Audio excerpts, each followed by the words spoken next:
खबरों में आगे बढ़ते हैं, बात करते हैं मध्य प्रदेश की। मध्य प्रदेश के धार से इस वक्त की बड़ी खबर आपको बता दें, भोजशाला में पूजा और नमाज साथ हो रहा है। मुस्लिम पक्ष इस वक्त नमाज पढ़ रहा है। बसंत पंचमी पर हिंदू पक्ष की पूजा भी जारी है। दोपहर 1 बजे से लेकर 3 बजे तक का वक्त नमाज के लिए दिया गया है। सुरक्षा के लिए 10,000 जवानों की तैनाती है। इस दौरान हिंदुओं ने शोभा यात्रा भी निकाली। तस्वीरें आप देखिए, कोर्ट के आदेश के बाद यहाँ बसंत पंचमी पर हिंदू पक्ष की पूजा भी हो रही है और दोपहर 1 बजे से 3 बजे तक नमाज के लिए वक्त दिया गया। सुरक्षा के भी पुख्ता इंतजाम किए गए हैं। मध्य प्रदेश की धार से ये लाइव तस्वीरें आपको दिखा रहे हैं, वो जगह जहाँ पर नमाज अदा की जा रही है। अखंड पूजा भी जारी है और वहीं नमाज पढ़ी जा रही है। इस वक्त ये लाइव तस्वीर आप देख रहे हैं। सुरक्षा के पुख्ता इंतजाम यहाँ पर किए गए हैं क्योंकि प्रशासन के लिए ये एक बड़ी चुनौती है यहाँ पर सुरक्षा व्यवस्था को बनाए रखना। और ये लाल घेरे में जो जगह आपको हम दिखा रहे हैं, दरअसल यही जगह अलग से दी गई है यहाँ पर नमाज के लिए और एंट्री भी इसकी अलग रखी गई थी। धार भोजशाला से ये तस्वीरें हम आपको दिखा रहे हैं। सुबह से ही आपको बता दें कि एक तरफ हिंदू पक्ष की तरफ से पूजा जारी है। सूर्योदय के साथ ही पूजा की शुरुआत हो गई थी और सरस्वती पूजा के दिन ये विशेष पूजा का महत्व आज बड़ी तादाद में श्रद्धालु सुबह से पहुंच रहे थे। और वहीं इस बीच नमाज के लिए 1 बजे से 3 बजे का वक्त दिया गया है। 1:30 इस वक्त बज रहे हैं और तस्वीरें हम आपको दिखा रहे हैं। जहां वो तस्वीर आप देखिए, वो लाल घेरे में जो जगह हम आपको दिखा रहे हैं, यहीं पर नमाज पढ़ी जा रही है और कहीं भी सुरक्षा में कोई चूक ना हो, इसके लिए आपको बता दें कि जवानों की तैनाती की गई है। इससे पहले हिंदुओं ने शोभा यात्रा भी निकाली। 10,000 जवान यहाँ पर तैनात हैं। यहाँ पर जो श्रद्धालु हैं वो आ रहे हैं और अगर आपको दूर तक नजर जाएगी, तकरीबन 3 से 4 किलोमीटर का जो पूरा रास्ता है, हर तरफ यहाँ पर अलग अलग जगहों से श्रद्धालु आ रहे हैं। शोभा यात्राएं निकाली जा रही है, आसमान में झंडे लहराए जा रहे हैं। जो लोग हैं, एक बार इनसे भी हम बात करेंगे और पूछेंगे भी कि कहाँ से आप लोग आ रहे हैं, कहाँ से आए, कहाँ से शामिल हुए शोभा यात्रा में। पीतमपुर से हम लोग पधारे हैं। विगत कई वर्षों से हम मां की आराधना करते आ रहे हैं, आगे भी करना चाहते हैं और निर्विघ्न पूजा होगी। निर्विघ्न को लेकर पूजा होगी, पुलिस ने इंतजाम कर दिया है। लेकिन 1 बजे नमाज का भी वक्त है, 1 से 3 तक नमाज होगी यहाँ पे। नमाज के लिए उचित स्थान दिया जाएगा, लेकिन मंदिर में माँ वाग्देवी की सिर्फ पूजा होगी, इसके अलावा कुछ नहीं। परिसर में ही तो नमाज होगी, मंदिर परिसर में नहीं होगी। जहाँ माँ वाग्देवी बैठी है, जहाँ उनका स्थान है, वहाँ पर नमाज ना कभी हुई और ना कभी होगी। पुलिस ने इंतजाम किए है कि कोई गड़बड़ी ना हो। नहीं, गड़बड़ी होती नहीं है क्या? पहले पूर्व में हुई है, उसमें भी कहीं ना कहीं किसी न किसी प्रकार की भ्रामक गलतियों के कारण हुई है, लेकिन अब मंदिर में सिर्फ और सिर्फ पूजा ही होगी। पूर्व में गलतियां हुई है बता रहे हैं, उस तरीके से आप लोग को क्या किसी तरीके का डर? कोई डर नहीं। आज हिंदू समाज अखंड पूजा करके रहेगा और सुप्रीम कोर्ट ने साफ कर दिया है कि अखंड पूजा में कोई विघ्न नहीं आने वाला है। हिंदू सुबह से शाम तक पूजा करेगा, सूर्योदय से सूर्यास्त तक पूजा करेगा। नहीं आएगा, कोई विघ्न नहीं आएगा। डालने वाला कौन है, कौन डाल रहा है? पुलिस तो है ही, कोई नहीं डालेगा। कौन विघ्न, मैं समझना चाह रहा हूँ, विघ्न डालेगा कौन? पुलिस। भ्रामक गलतियां विघ्न डालती थी, वो भ्रामक गलतियां हिंदू स्वीकार नहीं करेगा। हिंदू जाग चुका है और हिंदू सुबह से लेकर शाम तक निर्विघ्न पूजा करेगा। जय जय। हमारे सहयोगी ब्रिजेश तिवारी की रिपोर्ट आपने देखी है। ब्रिजेश इस वक्त हमारे साथ लाइव कनेक्ट है, हम सीधे उनका रुख कर लेते हैं। ब्रिजेश, क्या तस्वीरें मिल रही हैं, दर्शकों को दिखाई।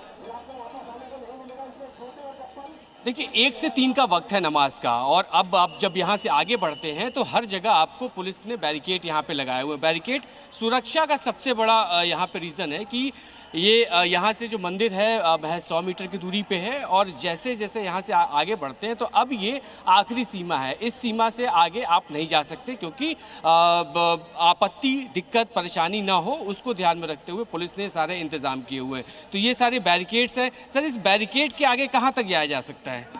कहाँ तक जा सकते हैं इस बैरिकेड के आगे? किस बैरिकेड का मतलब? यहाँ से आगे क्या हम जा सकते हैं? चले जाओ, कोई दिक्कत नहीं। तो अभी जैसे बैरिकेड ये सब लगाए गए हैं, इसका पर्पस क्या है सर बैरिकेड लगाने? ये तो बड़े वाले बताएंगे जो वहाँ बैठे हैं कंट्रोल रूम में, डीआईजी साहब, आईजी साहब, है ना। जगह जगह बैरिकेड इस तरह से लगे हुए हैं। हाँ, सारी जगह लगे, बैरिकेड हर जगह यहाँ पे लगे हुए हैं और यहाँ से अगर मैं आपको दिखाऊं तो पुलिस हर जगह यहाँ पे इसी इंतज़ाम में है कि दिक्कत परेशानी किसी को ना हो और उसी लिए 1 से 3 का जो वक्त है वो तय किया गया है। हालांकि जो मस्जिद है उसको पूरी तरीके से ढक दिया गया है। महाराष्ट्र के छत्रपति संभाजीनगर में अतिक्रमण के खिलाफ प्रशासन ने सख्त रुख अपनाया और सरकारी जमीनों पर किए गए कब्जों को चिन्हित कर कार्रवाई की गई।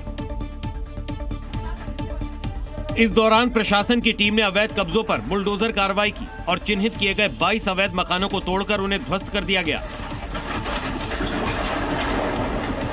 बताया जा रहा है कि अवैध रूप से बनाए गए मकानों के चलते सड़कें संकरी हो गई थी, जिसके चलते एम्बुलेंस, दमकल की गाड़ी और आपातकालीन सेवाओं को मौके पर पहुंचने से परेशानी हो रही थी।